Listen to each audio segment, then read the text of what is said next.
इस डायग्राम को समझते हैं। ये डायग्राम है पार्चुरेशन का, मतलब कैसे 3 स्टेजेस में लेबर पेन और बर्थ ऑफ बेबी होता है उसके बारे में जानेंगे। बहुत ही क्रूशल डायग्राम को एक्सप्लेन करने जा रही हूँ, तो ध्यान से सुनिए, ध्यान से इसको देखिए। ओके, तो सबसे पहले देखिए इधर क्या है। सबसे पहले एक लेटेंट फेज आता है, इसको हम बात करते हैं। स्टेज 1 होती है, इसमें 2 फेज होते हैं, एक होता है लेटेंट फेज, एक होता है active phase. Okay, latent phase initial phase होता है, फिर उसके बाद पार्शियली क्या होता है, डायलेटेड होता है, उसके बाद फुली डायलेट हो जाता है 10 सेंटीमीटर का पूरा ये वाला पोर्शन की बात हम कर रहे हैं। और यहाँ पे क्या है, यूट्राइन की कॉन्ट्रैक्शन स्टार्ट हो जाती है और इंटेंसिव और बहुत तेज हो जाती है। यहाँ पे सर्विक्स जो है, जो जहाँ से डिलीवरी होनी होती है, ये वाला पोर्शन सर्विक्स का, ये जो है थिन हो जाता है और ओपन होना शुरू हो जाता है डायलेशन के लिए। और एमनियोटिक सैक जो है वो भी रप्चर हो जाता है, ताकि वहाँ से वो कहते हैं ना वाटर थैली फट गई है, तो वो वही है, तो पहले वही फटती है ताकि बच्चे के आने से पहले प्रिपरेशन स्टार्ट हो जाए। ओके, फिर उसके बाद आता है स्टेज 2, वो क्या कहलाती है, एक्सपल्शन कहलाती है।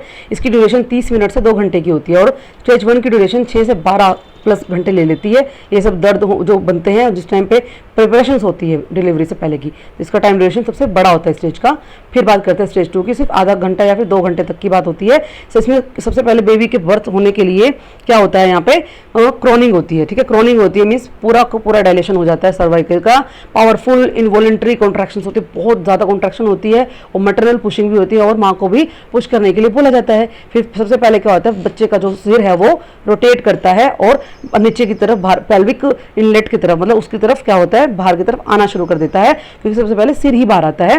और इसके बाद बात करते हैं हम किसके बारे में, इसके बाद होते हैं एपिसियोटोमी, यानी कि ऑपरेशनल सर्जिकल जो इंसिजन होता है उसके बारे में, अगर जरूरत पड़ती है। कई बार अगर नॉर्मल डिलीवरी ना हो तो सिजरिन भी होता है। और फिर क्या होता है, बच्चा जो है न्यूबॉर्न बेबी पैदा हो जाता है, उसका फर्स्ट बर्थ हो जाता है। और फिर इसके बाद जो उसकी अम्बिलिकल कॉर्ड है वो भी क्लैम्प्ड एंड कट, उसको काट दिया जाता है और उसको वहीं से बंद कर दिया जाता है ताकि बच्चे में किसी तरह का इन्फेक्शन ना फैले।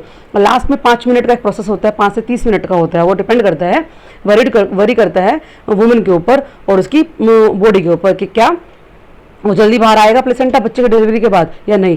तो इसमें कंटिन्यू रहती है यूट्राइन कॉन्ट्रैक्शन, दर्द रहता है और कॉन्ट्रैक्ट हो के क्या होता है, प्लेसेंटा को डिटैच कर देता है, मतलब बाहर निकाल देता है। मतलब कहने का मतलब पहले बच्चा बाहर आता है, फिर बच्चे की जो है प्लेसेंटा है वो बाहर आती है, जो उसका न्यूट्रिशन देने वाली कोड होती है वो बाहर आती है, इधर दिखाई गई है, जिससे इसकी एम्बिलिकल कोड जुड़ी होती है। Placenta and foetal membranes after birth वो दोनों एक्सपेल कर जाती है और इसके थ्रू बाहर से निकल जाती है हमारी सर्विक्स और वजाइनल एरिया के थ्रू। और अब ये यूट्रस जो है begins to firmly contract to control bleeding. अब जो है उसकी कॉन्ट्रैक्शन जो है यूट्रस की स्लो हो जाती है ताकि ब्लीडिंग को कंट्रोल किया जा सके। ओके,